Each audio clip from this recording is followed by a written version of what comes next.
You're listening to the Patient Advocacy Now podcast, presented by Greater National Advocates. It's just gut-wrenching sometimes. Like, if it's sad and they're crying, I might cry. Amazing how many doctors do not even want to treat somebody who has Medicaid. Medical system is about making money. And I said, so are you hiring more nurses, or you're just telling each nurse to work harder?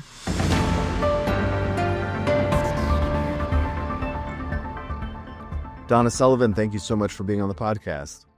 Thanks so much for having me, John. Excited to be here. Yeah, I'm really intrigued to kind of dive in, because unlike a lot of advocates where, I mean, you have your own advocate journey where you've done different kinds of advocacy and how you came into it, I'm sure we'll get into, but you've also decided to kind of missionize your message through a movie, a film that you've kind of made. And so tell me and tell everybody listening about Complicated, how it got started, and why you decided to go on this crazy long journey.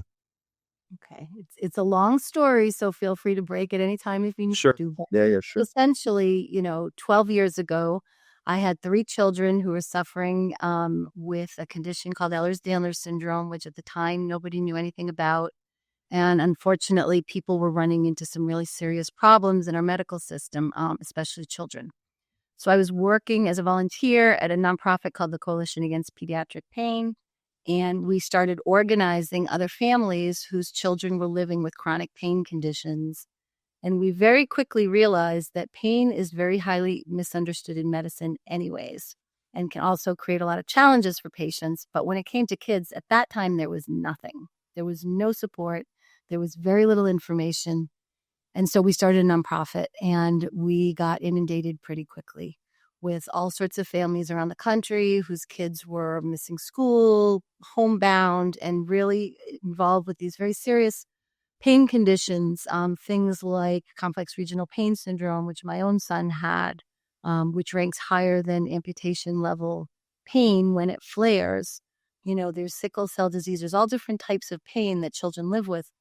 So we were doing that kind of advocacy, and we realized that we also needed to kind of help the medical community, because we go into these top pediatric hospitals and nobody would really know how to help us. So we would bring in researchers, and we would have think tanks.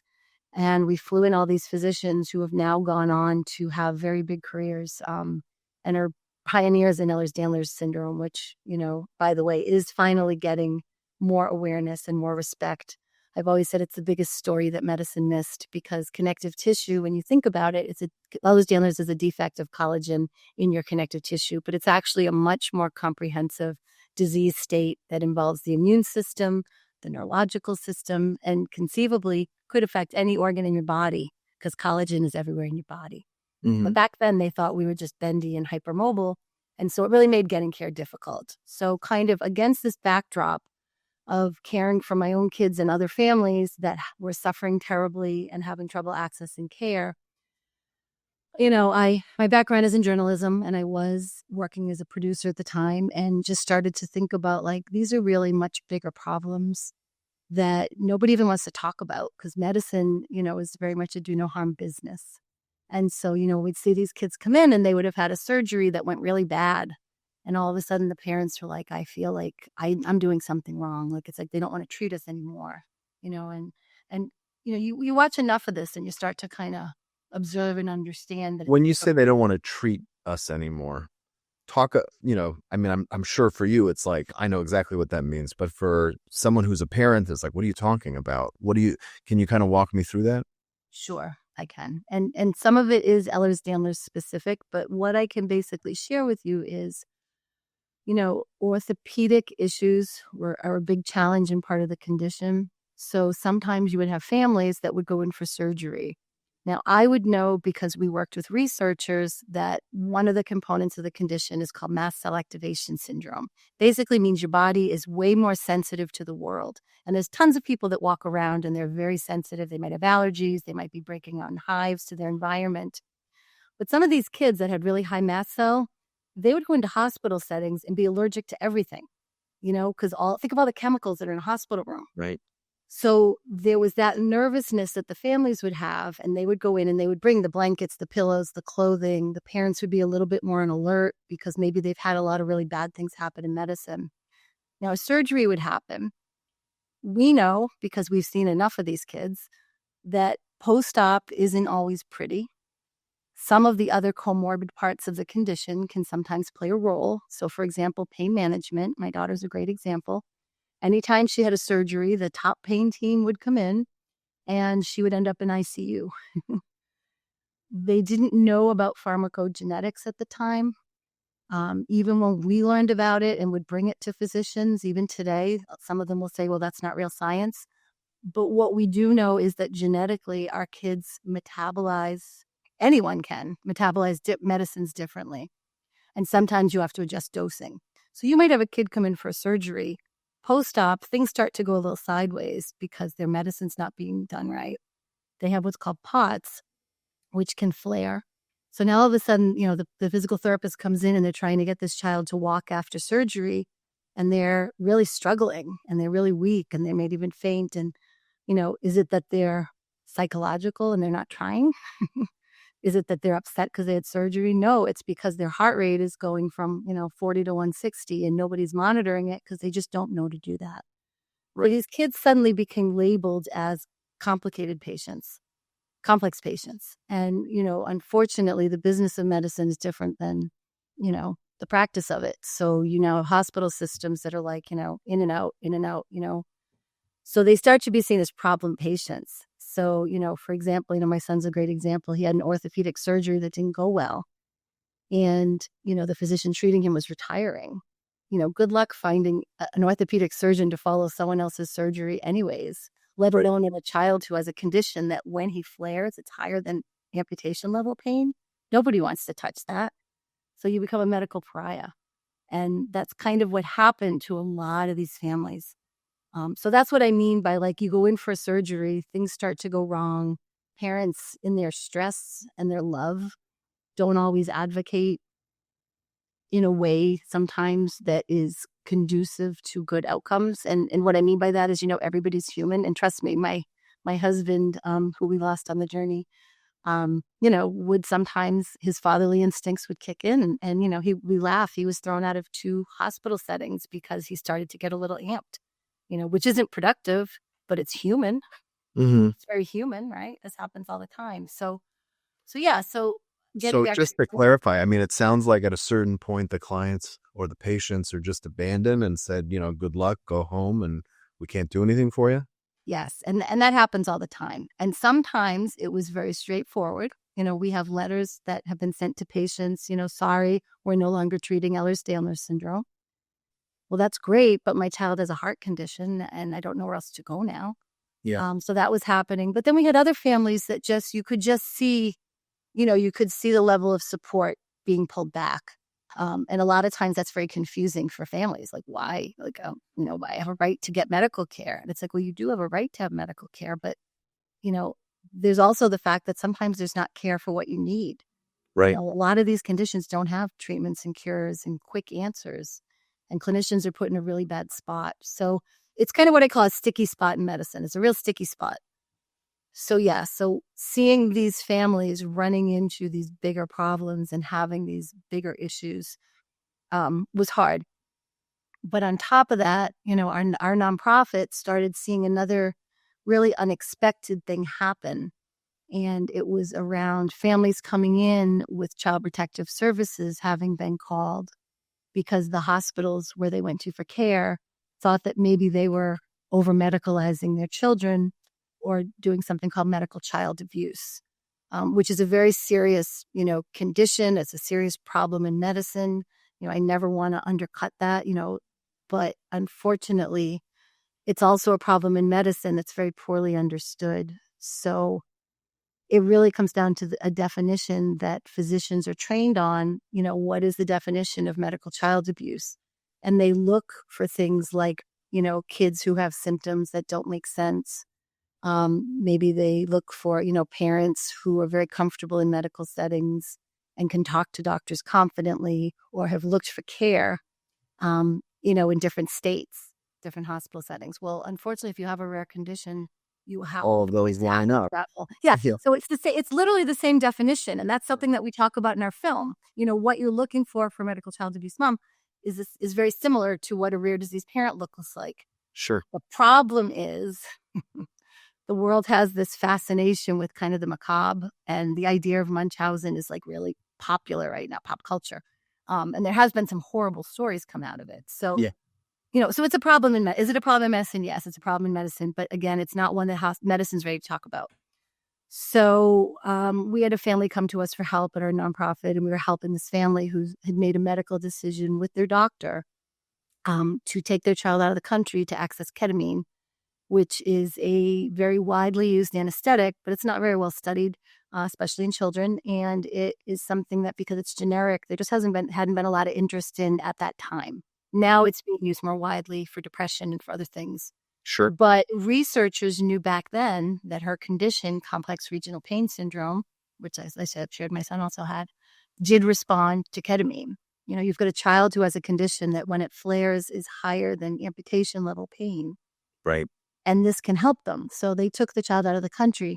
When they came back for care, the hospital that was caring for her in Florida, they had a child abuse physician, which is a relatively, I don't say new specialty because it's been around now, I think since 2013. I probably should get that fact straight when I speak. But it's basically a specialty in medicine where their whole job is to find child abuse.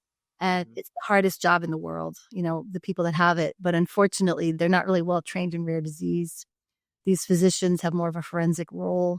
There's been some very high profile cases. A story just came out yesterday in ProPublica about this topic because finally the media and patient groups are starting to speak up more about it. But, 9 years ago when we were witnessing it, nobody would even acknowledge it was a problem that existed. So when this family came to us and the child was taken, the mom, in a moment of desperation, decided, well, they won't let my daughter come home because they think I'm the monster. So I'm going to take myself out of the picture. And she hung herself. And it was a horrific, horrific loss. It was something that was made into a film called Take Care of Maya. It was featured on Netflix. And it was a personal experience that really devastated me and the network of advocates that were, helping that family and helping so many others. So, How old was Maya at the time? At the time she was taken, she was about 11. I'm still very close with them. She's now, older. And they were involved actually in a very high profile lawsuit.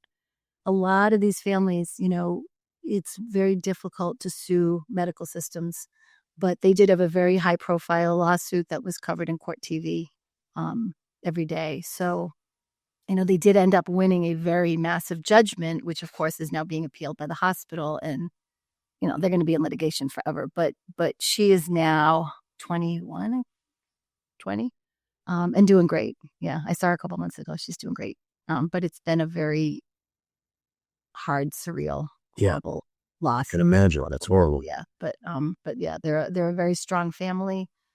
And so anyway, so that's kind of what, that was kind of ground zero, right? Losing Beata was ground zero.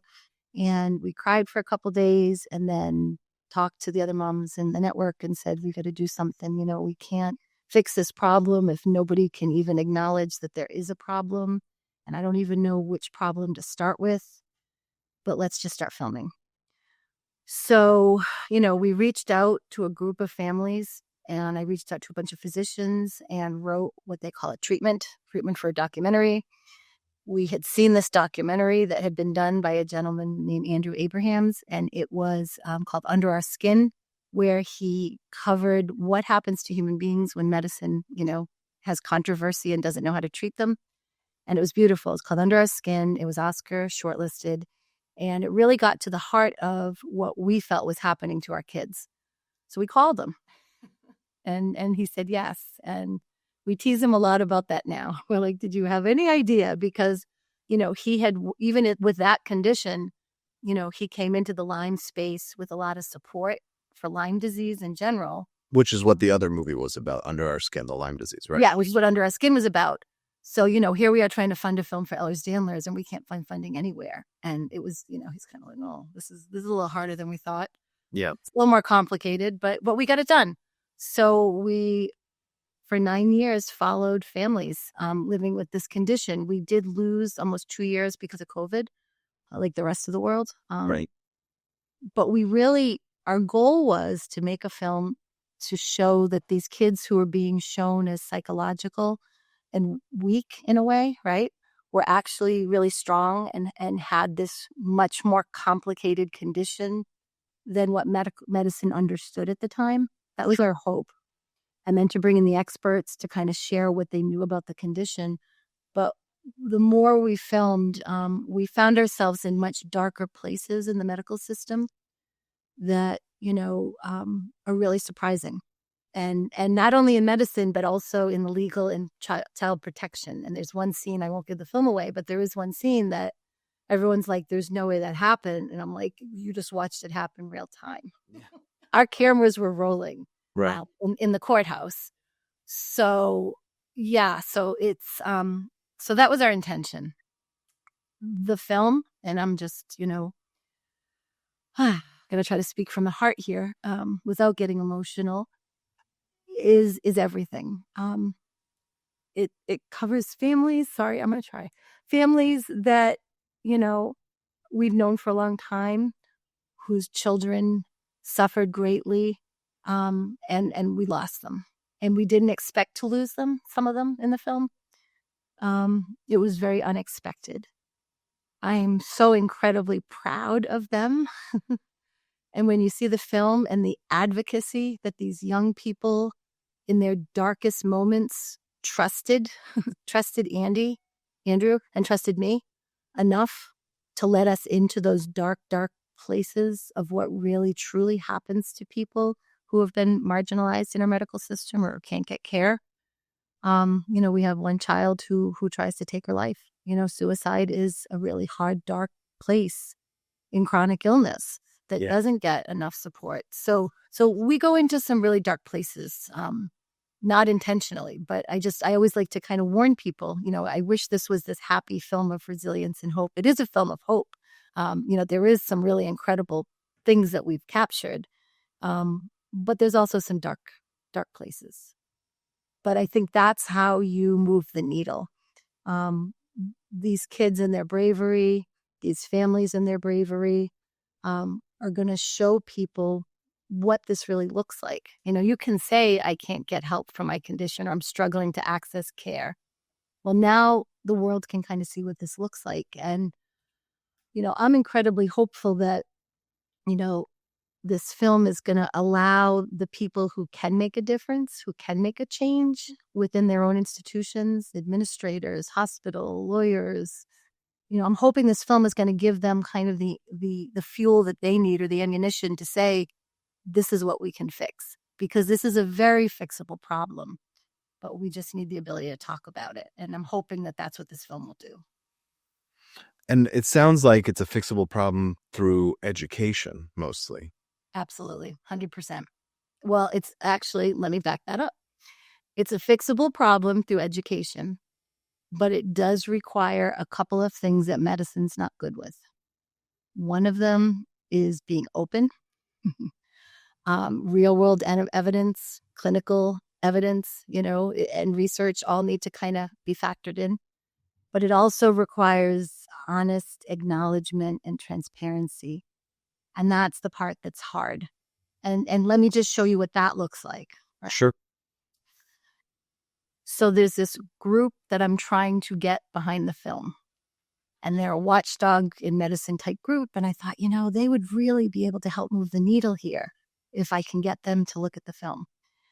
And one of the gentlemen is a cardiologist. And I went to him and said, okay, I want to show you this. I want to talk to you about this Ehlers-Danlos problem. And, how many EDS patients, even you're retired now. How many have you seen? And, I see a couple a year. I'm like, it's 1 in 500. Who are your aortic ruptures? Who are your POTS? Who is your, I just start going down the list. And it was a really good learning thing for me as an advocate, because I kind of just watched his face. And then he kind of, you could kind of just see him like, oh, okay, thanks. And his response was very palliative for me. And it was good for me to see that in a way, because it made me realize, wow, I hadn't really thought about what that really means. Like, here's a doctor who gave his whole life to help people. And now to think, oh my gosh, maybe I did miss this. Like, how do doctors come to terms with that? How do institutions acknowledge that? And I don't have the answer for that. I know it's not by not talking about it. Right. Right. I mean, I hate to call it pride, but there's an element of, shame, guilt, pride that psychologically plays a factor there. Mm-hmm. And let's be honest, arrogance, right? Mm-hmm.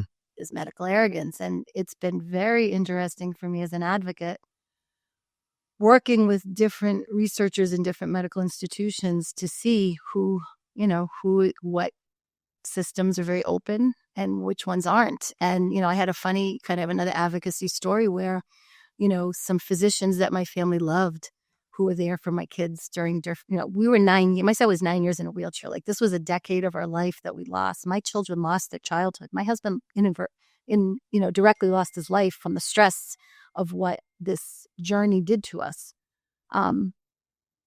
But I feel like I just lost my train of thought. Sorry. That's what happens when we talk about my husband. Sorry. Yeah. We were just talking about, the guilt and the whole, how do you acknowledge it? So we, decided, there was a conference at, I'm in Rhode Island. So Brown was having a conference and we reached out to some of our old doctors to say, hey, we're talking about our condition. Isn't this great? We're bringing in these researchers. Isn't this great? And they were like, yeah, we're not sure that we believe that's even a problem. Like if that's a psychosomatic issue or, wow, you guys, I got, wow, I'm not sure that wasn't a psychosomatic response to surgery regarding my daughter's tethered cord surgery. Tethered cord is another one of those conditions, just not very well understood. And I could have responded with, well, do you want to see the surgical video that helped from the surgeon? But I realized I'm not going to be able to make a dent in that type of institutional arrogance. Sure. So I don't know the answer, but, it was kind of a funny little experiment to reach out and say, do you want to come be part of the learning? And some did and some didn't. And, and I didn't. It's a fine line to walk too, because you kind of, on one hand, you want your doctors to be confident and arrogant. It's just because otherwise they'd never make a decision. But, it's like, where's the line and where's that sensitivity and empathy while still maintaining that confidence? It's a challenge for sure. Yeah, absolutely. 100%. So the film is Oscar qualifying. It went to Slamdance, premiered at Slamdance. Yeah, so it premiered at Slamdance. It has 2 more places it's showing this summer. So I can confirm the dates for you, but it's got 2 more runs, and then I will let you know if it's useful when the week in the theaters will be. The hope then is to get it onto a major distribution platform. Like we're setting it up for medical education, so we'll have an education distributor where medical schools and whoever can want it. And then hopefully, his last film was on Amazon and Hulu. So hopefully it's going to be general distribution. We just don't know yet. So. Got it. Okay. I'm sure it doesn't end with the film. You kind of have some kind of educational impact plan that goes along with it. Sounds like. Yes, we have a very large mission. We are working out the details of the impact plan. Of course, we're looking for sponsors desperately, or partners or allies to, and that could be as simple as host a screening of the film and bring in your own physicians to talk about it, or your own patients. We kind of started this conversation talking about advocacy, and I joke that the EDS advocates and patients really are the ones moving the needle, but they truly are. Like, you hop on TikTok, you hop on all these social media sites, and the information being shared by these influencers, is changing medicine. And, even having patient groups host screenings, we want everyone to own this and use it in whatever way it helps. It's a tool for everyone to use in whichever way it helps them or their advocacy work or their organization. And is that being done through the production company? Yes, it's Open Eye Pictures. Okay. And the film is called Complicated. Is there a way, if somebody hearing this wants to help support the cause, they can reach out and connect with you? Yes, you can connect with me through Open Eye Pictures. Yes, absolutely. And like I said, I'm looking for as many allies and anyone who wants to help with the mission. We are very fortunate in the film. And we're working very closely with Medical School South Carolina is one of them, but also other places. And so, when I say we're looking for allies, not only as many patients and people and advocacy groups that want to work with us, but also physicians and institutions, because we can change this. This was a very dark so no rare diseases, they never start out good. Like look at Crohn's, look at the story of diabetes, the story of sickle cell. It never starts out pretty. But it's what you do from a certain point forward. And I think we're getting close to that point where, hopefully the pendulum is going to change. But there's a lot of sticky problems that still need to be worked out. So, How many families did you follow in the film?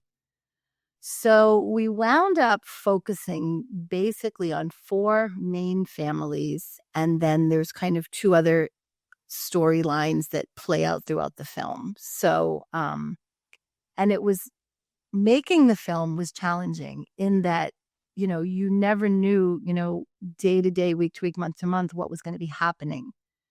So like one of our families that we follow, oh, she's going to go overseas. Oh, this one is in the hospital. Deciding when to fly Andrew to film was actually a really big challenge, right? They're in the hospital. Okay, well, is this going to be a good admission or a bad admission? Is it worth, using the very little money we have to fly him there? He's California based. Yeah, sure. So those were kind of some of the funny decisions that kind of became an intersection of filmmaking and, medical kind of. Yeah, just the logistics. Predict. Yeah, sure. Predict. Is this something worth filming? Is this not worth filming? And, he was able, he'll tell you, you talk to Andrew and he's an amazing, incredible guy with the world's biggest heart. And these kids changed him, they really changed him. And I think it's something that he has so much other footage of them and stuff that didn't make the film that, hopefully we can, be using in other ways. And as I said, we're getting calls already from all around the world. Like this is not a US problem. So, we kind of teased him. We were just at a conference and one of the physicians was like, when's the sequel? And I looked at him. I'm like, okay. Wow. So who knows, maybe there will be a sequel, which hopefully if that story will be even more hopeful than what we have now. But we'll see. Yeah.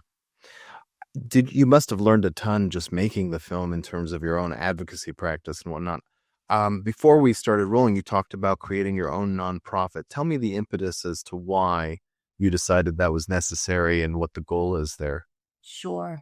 So as you know, advocacy takes many forms, and you have a lot of people like me who volunteer. You have a lot of people who are able to do it and make a living or at least cover their time financially. Mm-hmm. And I've hit a point where, I need to figure out how to balance. So that was my first thought was, well, if this was a nonprofit, there may be a way for me to maybe do more of the work I want to do in the way I want to do it. Sure. And be able to fundraise so that I could really do it. So that was kind of the personal thought. But the real reason why we started it, and this is probably the answer I should have started with, was because it's not out there now.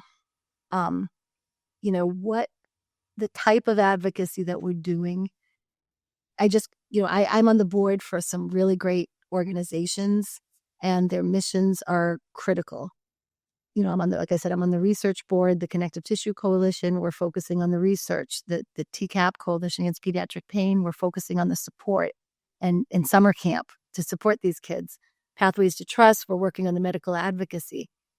But I'm like, who's willing to have a nonprofit that kind of focuses on the stuff that nobody can talk about? And we're kind of more of a communication-based education, I guess is the way I would describe it.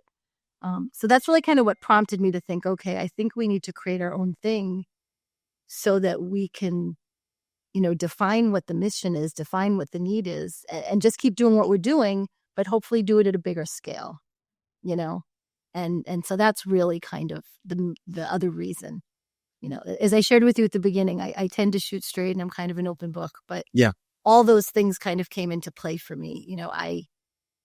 The big joke is I have, a 60-hour-a-week unpaid job with all the advocacy. So, at some point something's got to give, in your personal life and people, one of the things when I talk to families, nobody wants to be an advocate, right? Nobody says, I shouldn't say nobody. I'm sure people say this is what I want to do for a living, but most people are drawn because they've had some kind of hardship or some kind of personal experience with it, sure. Or they've witnessed something that went wrong. And so I think that's also part of it, is just trying to figure out, all these things have gone wrong. I think I have ideas and contacts to make it better. And so what's the best way to do that? And, through the impact plan and through Open Eye Pictures, we are going to do a lot. And that's me. I'm Open Eye Pictures. We're doing all that impact work. But I just wanted to have a little opportunity if we needed to go in and do more sticky communication training or those kind of things to be able to do that. That was a really long answer to probably what was a really short question. Right? No, I thought it was thorough and definitely informative. I mean, I think you're in a place where a lot of advocates, especially people who had zero intention and didn't come from the medical field like nurses who kind of bump into advocacy, are dealing with, where it's like, how do I balance this? How do we make this more effective? Also, me just being an individual, talking to me is a little bit more difficult than going with the umbrella of I'm a nonprofit into the hospital setting. I think that it makes sense especially for a lot of the types of people who listen to this podcast. Like they're going to be in a similar boat. Mm-hmm. And Open Eye Pictures, is it just openeyepictures.com? Can they reach you there that way? Yeah, it's Open Eye. I think it's openeyepictures.org. I should probably check it. Open Eye Pix, PIX. .org. Yeah. Okay. He's like I said, you can reach me there, and he is very determined to not just make a movie but fuel the mission behind it. So just know that he's got other films too that are on the website, but that's a great place to start. Amazing. Donna, thank you so much for all the work you're doing in the world and for sharing your story. And we're all excited to see Complicated on one of the major platforms, hopefully very, very soon. Thank you. Here's hoping. All right. Thanks so much, John. And thanks for all that you do. My pleasure. Thanks again. All right. Take care.